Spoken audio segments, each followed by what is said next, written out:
6 p.m. Pakistan Standard Time. Assalamu alaikum. This is Radio Pakistan. The news read by Aisha Nayab. First, the headlines. Caretaker Prime Minister has reaffirmed Pakistan's unwavering commitment to Kashmiris in their legitimate struggle against Indian subjugation. Chairman All Parties Hurriyat Conference has urged the Muslim countries to raise a collective voice for Kashmiris' right to self-determination.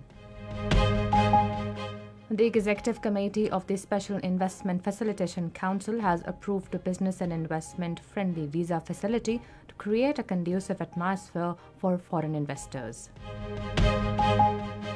Foreign Office has urged interim Afghan authorities to take verifiable action against perpetrators of terrorist attack in Dera Ismail Khan and hand them over to Pakistan. At the United Nations, Pakistan has called the current intergovernmental negotiations on reforming the Security Council as the best platform to accomplish objective. Britain, Japan and Italy have signed an international treaty to develop an advanced fighter jet. News in detail after a short break.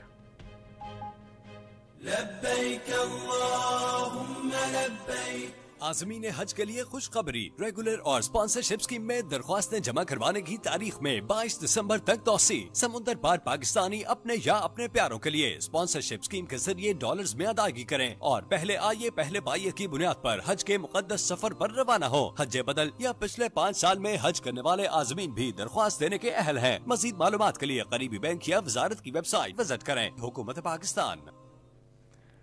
Caretaker Prime Minister Anwarul Haque Kakar has reaffirmed Pakistan's unwavering commitment to the people of Kashmir in their legitimate struggle against the Indian subjugation.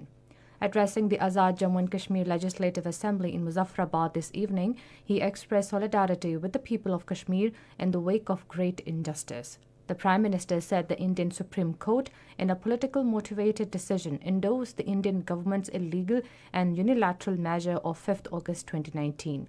He said this unjust verdict was delivered by the apex court of world's so-called largest democracy. He said rather India should be declared as world's largest hypocrisy. Azad Jammu and Kashmir Prime Minister Chaudhry Anwarul Haque and Speaker AJK Legislative Assembly Chaudhry Lateef Akbar called on Caretaker Prime Minister Anwarul Haque Kakar in Muzaffarabad today. They thanked the Prime Minister for expressing solidarity with the people of Jammu and Kashmir after biased decision of the Indian Supreme Court. Anwarul Haque Kakar on this occasion said hearts of all Pakistanis beat with their Kashmiri brothers and sisters. He said the struggle of the Kashmiris for their freedom cannot be shaken. Illegally detained Chairman All Parties Hurriyat Conference Musarrat Alam Butt has welcomed the Organization of Islamic Cooperation's statement against the Indian Supreme Court's verdict on Kashmir's special status and urged the Muslim countries to raise a collective voice for Kashmiri's right to self-determination.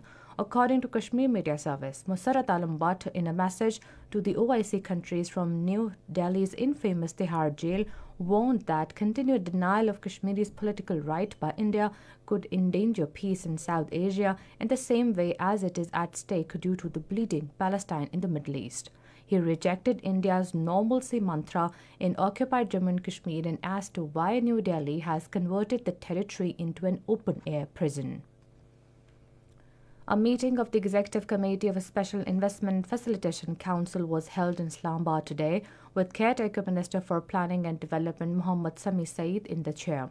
The committee lauded the overall progress in diverse fields and the level of economic ties with friendly countries, especially the signing of memoranda of understanding and agreements with the United Arab Emirates and Kuwait. During the meeting, the concerned ministries presented reports related to progress on various projects and recommended various measures to further make the business and investment environment conducive. The Executive Committee of the SIFC formally approved the business and investment-friendly SIFC visa facility, which is an important milestone in creating a conducive environment for foreign investors. Caretaker Minister for Planning and Development Mohammad Sami Saeed has said Pakistan is committed to the agenda of the International Conference on Population and Development held in Thailand last month. Addressing a ceremony in Islamabad today, he said the population demographics has changed and the related themes are very important as Pakistan is a populous country and has a large youth bulge. Minister for Religious Affairs Anik Ahmed has said Ziyarat policy based on the promotion of religious tourism and convenience of Zaireen has been formulated.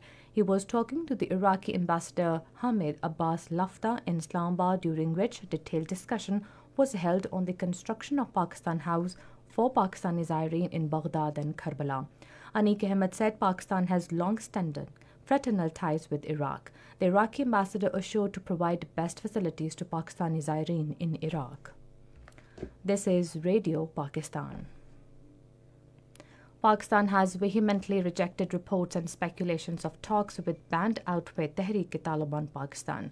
Responding to the queries of media at her weekly briefing in Islamabad today, Foreign Office spokesperson Mumtaz Zahra Balod said there is absolutely no dialogue taking place with TTP. The spokesperson said, "We have noted the statement of the interim Afghan government that it will investigate Tuesday's terror attack that took place in Deir Ismail Khan." She said Afghanistan should take strong action against perpetrators of this heinous attack and hand them over to Pakistan along with the TTP leadership in Afghanistan. As regards the Indian Supreme Court's endorsement of India's illegal and unilateral action of 2019, the spokesperson said the Indian Supreme Court has absolutely no jurisdiction over Jammu and Kashmir, which is an internationally recognized disputed territory. The final disposition of Jammu and Kashmir will be guided by the relevant United Nations Security Council resolutions and aspirations of the Kashmiri people. She said Pakistan will continue to extend political, moral and diplomatic support to the Kashmiri people in their struggle for right to self-determination. At the United Nations, Pakistan has called the current intergovernmental negotiations on reforming the Security Council as the best platform to accomplish the objective. Pakistan's Deputy Permanent Representative to the United Nations, Osman Iqbal Jadoon, told delegates that any hasty process with a piecemeal approach will disrupt efforts to reach an agreed outcome in the process to expand the 15-member body. Ambassador Jadoon said, "We all want to see a Security Council that is more representative, more democratic, more transparent, more effective and more accountable." He said this goal can only be attained through a comprehensive reform that caters to the interest of all member states, small, medium and large. Britain, Japan and Italy have signed an international treaty to establish a program aimed at developing an advanced fighter jet. The agreement was reached at negotiations concluded among 3 defence ministers in London today. The parliaments of each country must ratify the agreement, which aims to see the combat aircraft in fight by 2035. U.S. President Joe Biden has warned that Israel is losing international support because of its indiscriminate bombing in Gaza. Talking to fundraiser for his 2024 campaign, he said Israel should not commit such mistakes as it was done by the United States after 9/11. Russian President Vladimir Putin has expressed desire to repair its relations with Europe and the United States. In a press conference in Moscow, he said the U.S. is an important country in the world. On a question regarding the Russia-Ukraine war, he said the war will continue till the achievement of their goals. The Russian president also vowed to ensure his country's sovereignty at every cost. On the opening day of first cricket test of 3-match series at Perth against Pakistan, Australia was 346 for 5 at stumps today. Earlier, Australia won the toss and chose to bat first. The second one international of 3-match series between Pakistan women and New Zealand women will be played at Christchurch tomorrow. The match will start at 6 a.m. Pakistan Standard Time. New Zealand women lead the series 1-0. And finally, the weather report. Mainly cold and dry weather is expected in most plain areas of the country, while cloudy weather with chances of rain in western districts of Balochistan during the next 12 hours. Fog and smoke is likely to persist in plain areas of Punjab, Khyber Pakhtunkhwa and Upper Sindh during night. And that is the end of the news. For more news and analysis, log on to our website radio.gov.pk and also watch live video streaming of our bulletin on the link facebook.com/Radio Pakistan News Official.